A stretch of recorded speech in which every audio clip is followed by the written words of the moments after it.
I remember talking with a 16-year-old boy and growing up in a Christian home, and he just had questions about the Christian life. And I looked at him and I said, do you know what you're seeking? Do you know what means more to you than anything else? And he really didn't. I said, you want to be happy. But what had happened in his life was he didn't associate happiness with Jesus. He didn't associate happiness with his Christian family or the local church. He associated happiness, as Satan tempts us to do, with what's out there in the world. And by the world, I don't just mean there's a lot of good things in the world, but I'm talking about the world in the negative sense of sin. And thinking that, well, if he had a choice, he could either go the holiness route or he could go the happiness route. But the philosophers didn't say all people seek holiness. They said all people seek happiness. And so the problem is some of children growing up in our homes, some young people even here today, and older people as well, need to understand that happiness and holiness are completely complementary. Yes.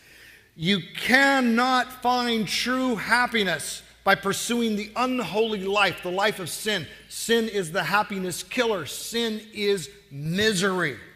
You can find ultimate happiness only in the God who is both holy and happy. It's so important that we, of all people, everything the church could do to say to the world, Isaiah 52:7 calls the gospel the good news of happiness. Right. It's exactly what we see in Luke 1, the good news of great joy.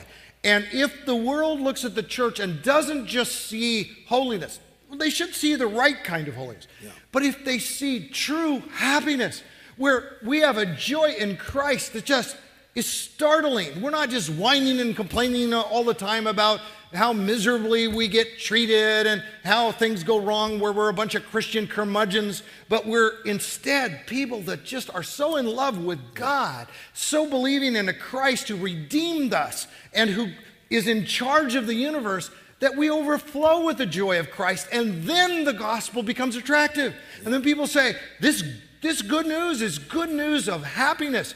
And since all people seek happiness, they will seek after that which makes us happy, who ultimately is Jesus Christ.